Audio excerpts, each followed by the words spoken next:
So October the 1st, 2019. Yes. Here we are with the one and only Todd Lewis. Woo! So Killer Todd, of plants. yes, you are. Yeah. So Todd, what's the news about Brickbone? What is the news? Denver is our main client at the moment, our biggest client, and that is going very well. We've added new staff, and we have we're doing 2 big projects, and the client seems happy, and they want much more. So I'm very happy about our delivering them the capacity they've been asking us for a long time. We've finally been able to deliver to them. Daniel coming onto the team has been a big help in terms of our understanding front-end issues and being able to make progress on them. And our ability to hire front-end in general has been a big problem for us for the past year that we have done pretty well on. Certainly have ameliorated the situation. Yeah. Okay. So that's one. We just shipped Epic Cache, our Mimblewimble blockchain. So if people haven't read up about Mimblewimble, and if they care about blockchain, then they should read up about Mimblewimble because it's pretty amazing. Why is it amazing? It is an algorithm for doing blockchain payments that provides secrecy in the algorithm. So the other privacy coins layer a secrecy layer on top of their blockchain, but with Mimblewimble it's built into the actual blockchain machinery. So they use an interesting arithmetic property of elliptic curves in order to ensure that all transactions have input that comes from the chain, and then the outputs are equal to the inputs. So the accounting identity holds, and no one can just make new money for themselves. So that avoids the double spend. It avoids double spend and people just creating, $10 in and $100 out. So it maintains the integrity of the chain, but it does that without revealing the amounts to anybody. So you know that the outputs are equal to the inputs, but you have no idea what the value of either one is or whom they belong to. You just know from the signatures that it is authorized by somebody, by the person who owns those coins, however much they are. Okay. And for us, we talked about, you and I in fact talked about Ethereum and the idea of doing some or all of Brick and Bode through smart contracts. We never talked about it very seriously, but we were like, yeah, what would that be like? With the idea, yes. Yeah, like we had a drink or two and talked about it as a thought experiment.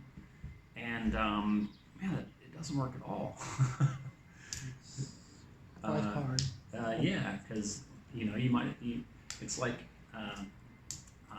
Max Freeman from the Epic project has a great summary of this. He says it's like taking every entry on your bank statement and posting it to Facebook, which of course no one would ever do with their normal finances, and there's no reason to do it in crypto either. So Mimblewimble is a huge engineering breakthrough in blockchain, and Epic is leading Mimblewimble chain. So we forked it from Gren. We fixed their monetary supply, which Gren is highly inflationary by design, and we made it multi-algo, and Aaron and Leonardo and Yuri did all this work. Fantastic work. It was great work. It was really great work, and many difficulties along the way, and much willpower by them to overcome the difficulties, and the outcome was really good. So we've launched blockchain.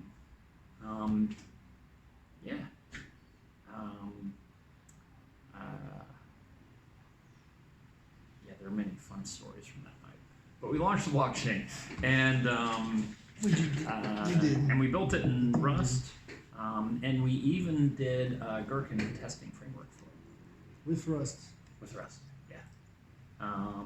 Which I'm like no one else seems to be as excited about that as I am, but I'm super excited about it because even like non-technical users could be coming in and like expressing behaviors on the chain and writing tests. I like Gherkin. It's a fantastic language. It's a great idea. Yeah, it's great for the psychological challenge of communicating system properties and Constraints and properties. yeah, and tying what the actual behavior of the system is to people's mental model of what the behavior of the system is, which is a really underexplored area in computer science.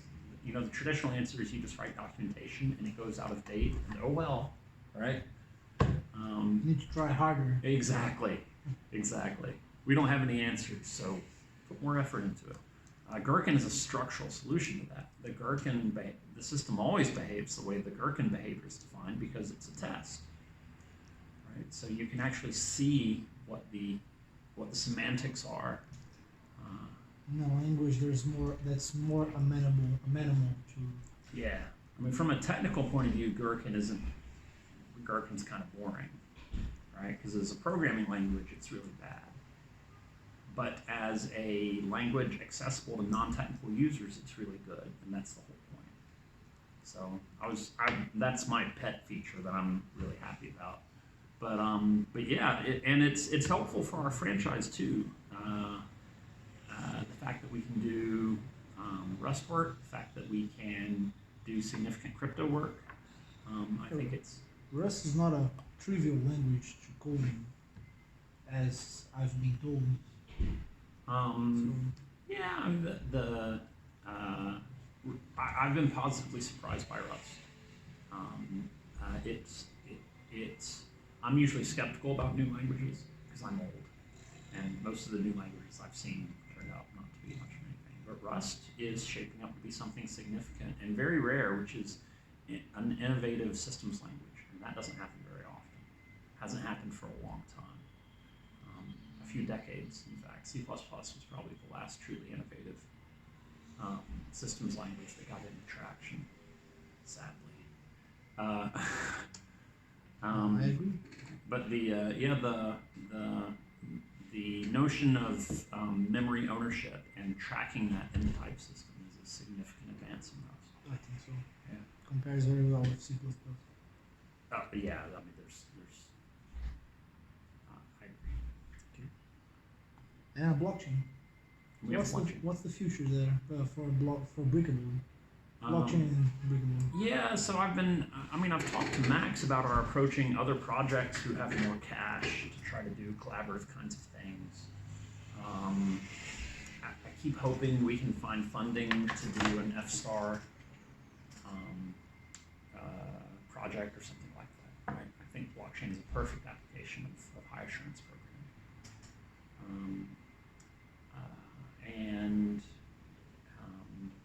We kind of vaguely intend to do it, or keeping our eyes out for opportunities to do it. We haven't figured out how to fund it yet. But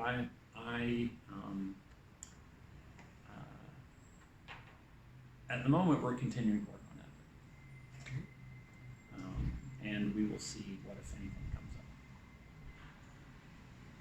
Besides that, what else? So we have Raj Exchange, we have Epic. We have Covario. Mark is continuing to raise money, and he's getting lots of meetings. This is actually one of the better eras in Covario fundraising. That's exciting.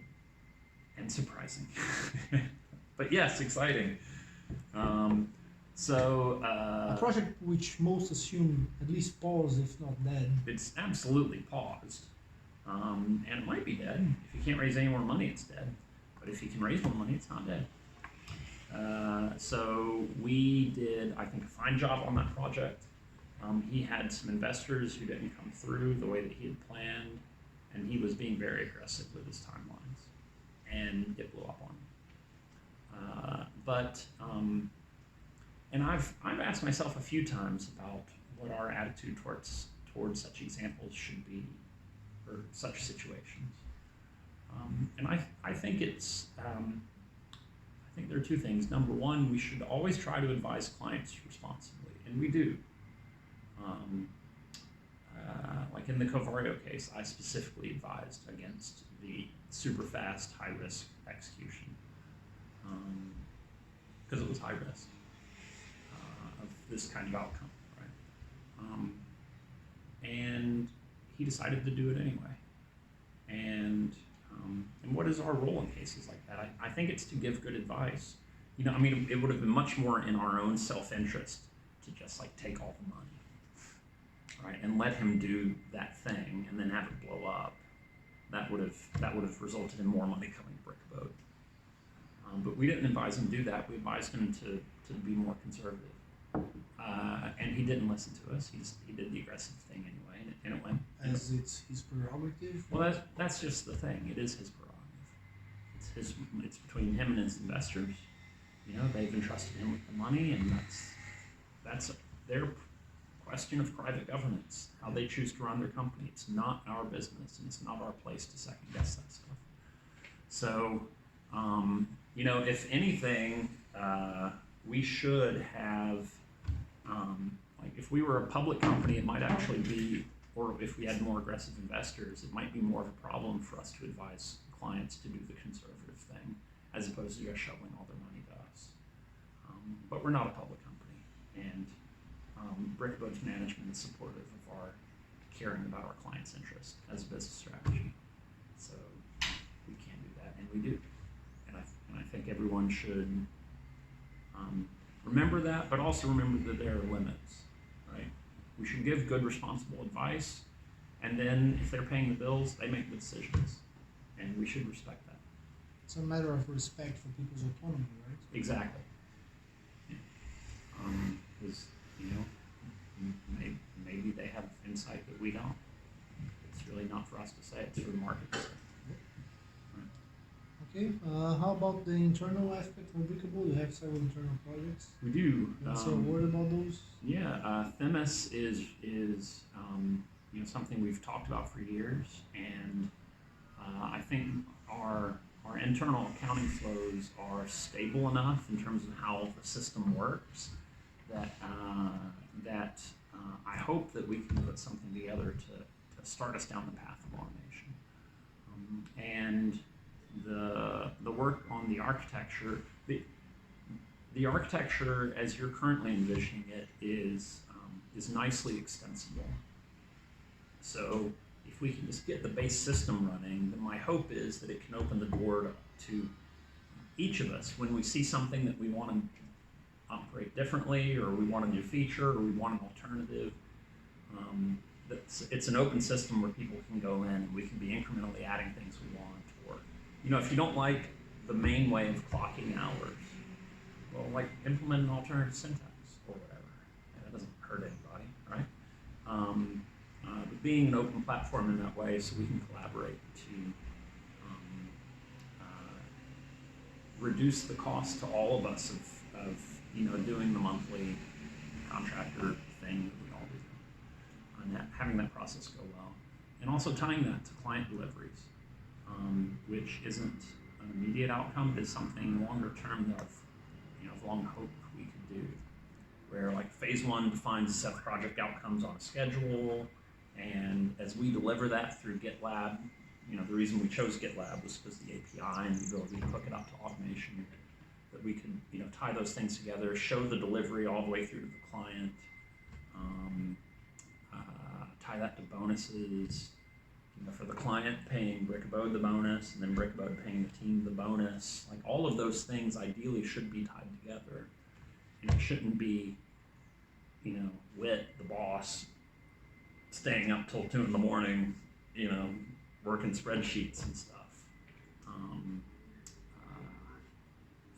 And so we can improve our own internal efficiency, but we can also, I think, create a better client experience.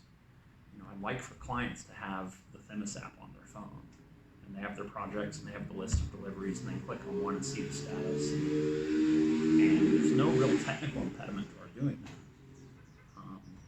And so my hope is that we can come up with an architecture that's not too expensive for us to implement, that lets us, you know, start moving in that direction. Okay. Postgres.net. That's a big one. Yeah, it's really exciting. What's the vision there?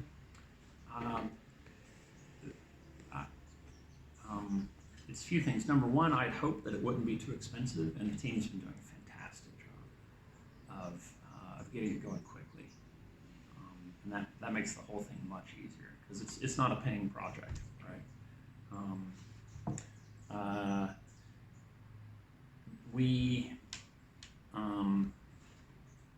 Back when you and I met at NeoWay, as I recall, I introduced myself to you because you had Harper's ML book on your desk. Yes.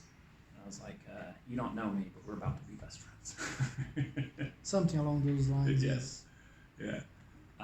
And from the very beginning, we talked about this dream of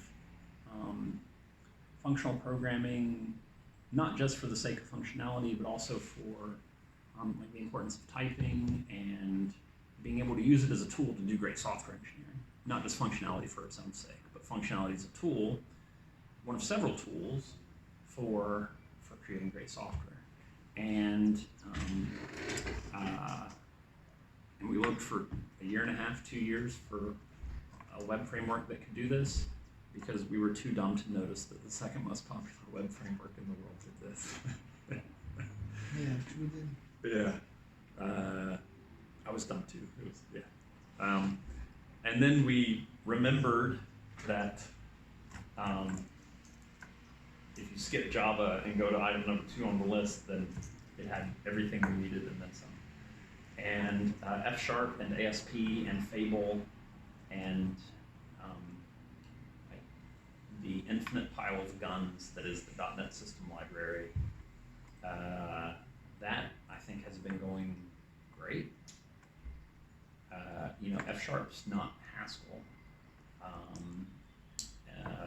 but it's an ML. It is. Right? And I'll take it. It's Emily Milner, and the runtime's fantastic, and the system library is fantastic, and ASP's a modern web framework. So the trade-off of what you get with F# and .NET Core is really good. And I've been very excited by our ability to use Fable to extend the types into the front end. I think it's been very, very positive. And we're doing some interesting things in Covario in the technical infrastructure, or the technical architecture, in terms of the front end, back end separation and sharing types again, although in a more in a message passing kind of way, but still getting the benefit of type enforcement. And in Covario, one of the security points we had was running all of our SQL as database functions, so that we can turn off raw SQL access to the client. So that if the server in this case, the code server, which is the client of the database, so that if the Covario server gets compromised, a hacker can't just do a select star from the database, just as a security measure. But Postgres has the procedural languages that let you build functions in the database in the different languages. It has PL/SQL, which is a copy, basically, of Oracle's domain-specific language. But it's a procedural language, has functions and return values and types and conditionals and loops. And it's shitty language, but it's a complete language. And then there are the other ones. There's Tcl, there's Perl, there's Python, there's Lua, right? And then PL/SQL has an interpreter that's specific to Postgres. But all 5 of those you can build database functions in them. But all 5 of them have a few things in common. Number one, they're badly typed. All 5 of them are shittily typed languages. And number 2, all 5 of them have shitty runtimes. They all have dinky little simple loop interpreters, right? No threading, no advanced GC, just like reference counter GC, just the basics. The basics. What used to be like if an undergraduate did that as a senior project, you'd be moderately impressed, right? But basically any experienced C programmer should be. You do a while loop and you conditionalize on the opcode, and then you do the thing, and I mean, it's been done 1,000 times. And the performance is bad, and as multi-cores continue to roll and threading becomes more and more important, and as the cost of syscalls continues to go up because of Spectre and Meltdown, you really want threads. You really, really want threading. And good GC and machine code, not interpreted code.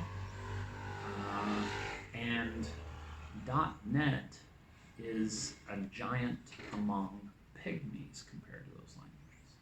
Yes.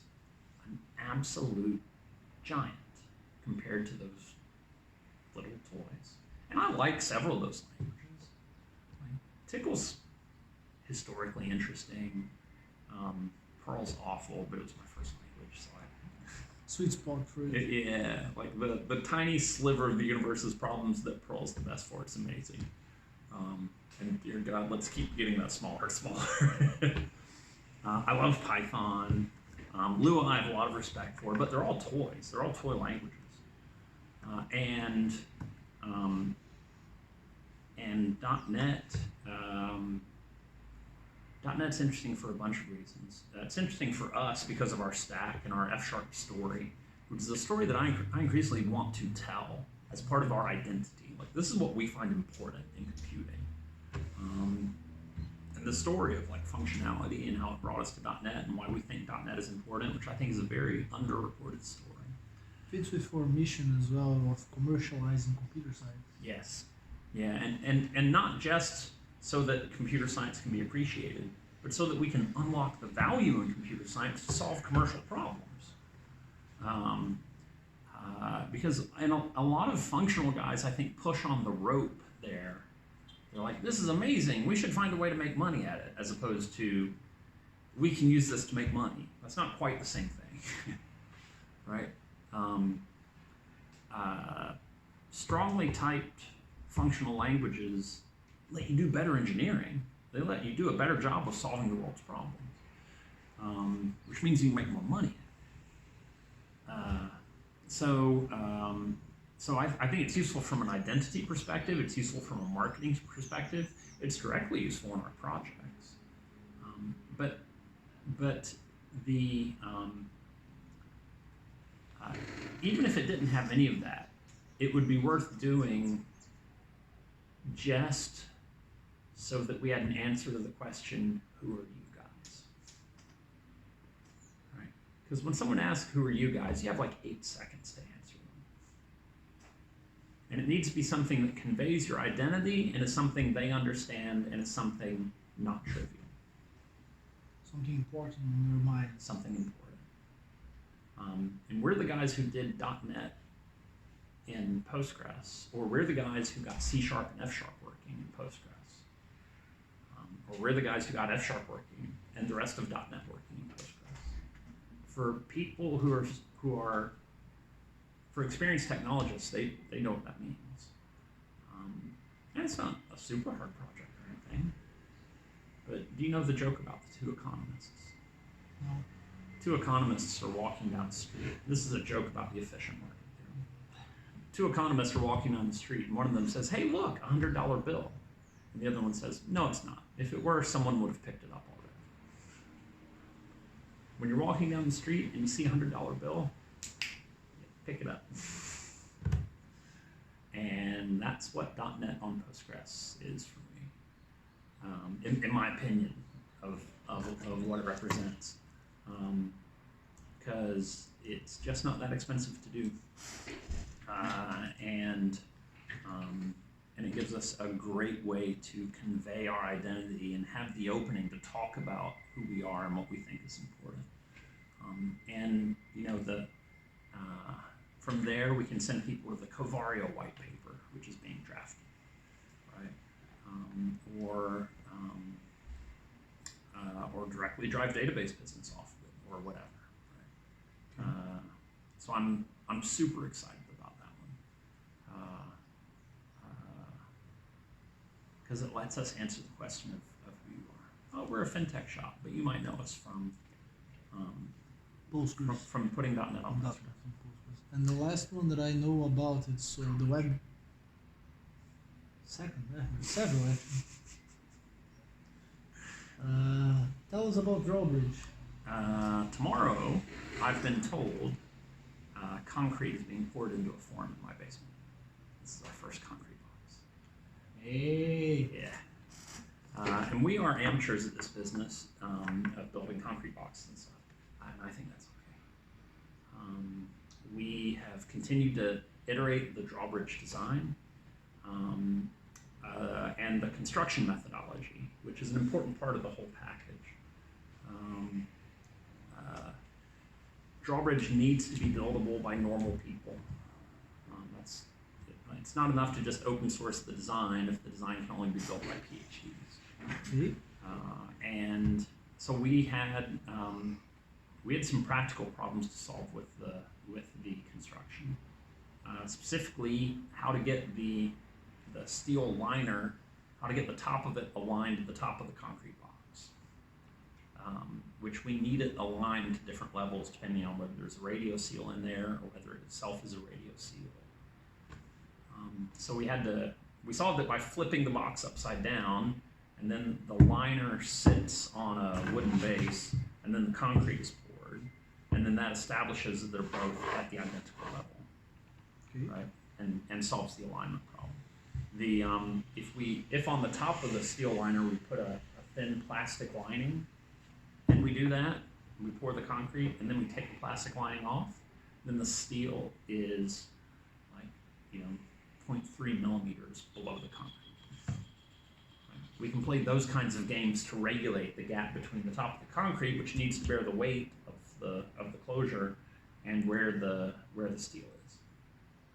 Because we want to get an electrically conductive seal all the way around from the top of the steel lining to the lid, without having the full weight be borne on the steel. The weight needs to be borne on the concrete. So those kinds of practical problems have taken some time, but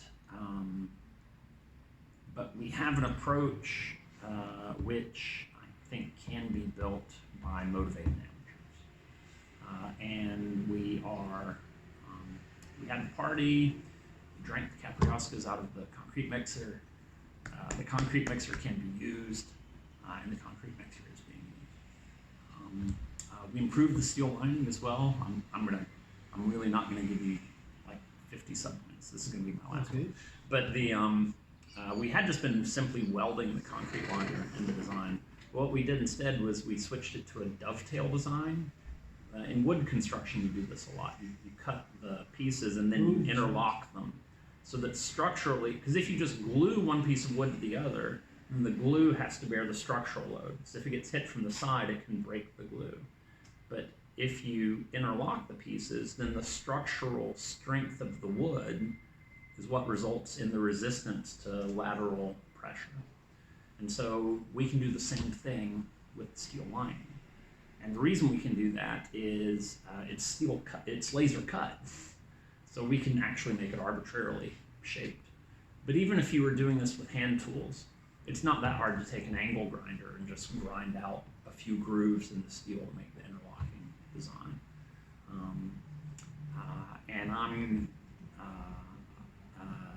We have, I believe, solved every significant design problem in drawbridge, and we are truly to the point of not prototyping to figure out the design, but prototyping to figure out the execution.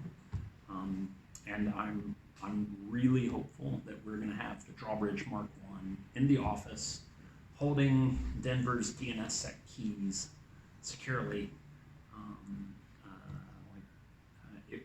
I want to say the next month, but it takes the concrete 2 to 3 weeks to cure. So certainly manufactured within the next month.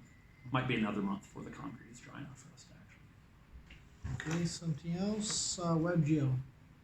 Yeah, WebGL is a small thing. It's a synergy project between technology and marketing. WebGL came out before the browsers were ready for it, and it developed a bad reputation because the early adopters in WebGL encountered a lot of bugs, and it didn't work very well. And a lot of platforms, especially mobile, weren't able to display it properly. So everyone abandoned it, and practically no one used it. And then all the phones started having GPUs, and now WebGL works pretty well on everywhere. Like even low-end phones have decent GPUs in them. So you might not be able to do a million triangles of OpenGL, but for simple kinds of animation, you need like 50 triangles. And even the smallest cell phone GPU can almost trivially do the kinds of models that are really interesting in a web context. So it's an opportunity to have the web pages be impactful, and to have visitors to our website our websites have a different kind of experience in terms of their emotional impression of who Brickabode is. We looked at doing it with contractors, but there are almost no contractors in this space, and the price is high. So we're like, well, if we can't be a buyer, maybe we should be a seller. So we're prototyping it. We're doing basic pages. I'm skeptical we'll go into the OpenGL business. But I think even a small amount of animation on the sites it makes an outsized impression on me in the pages that I go to that have it, in terms of being a different kind of visual identity. So Joao Paulo is working with the marketing team. We're using 3.js, and we're doing some very simple models. Okay. I guess that's all I have. Do you have any last messages? No, it's a status update. That's the overview of the stuff we're doing.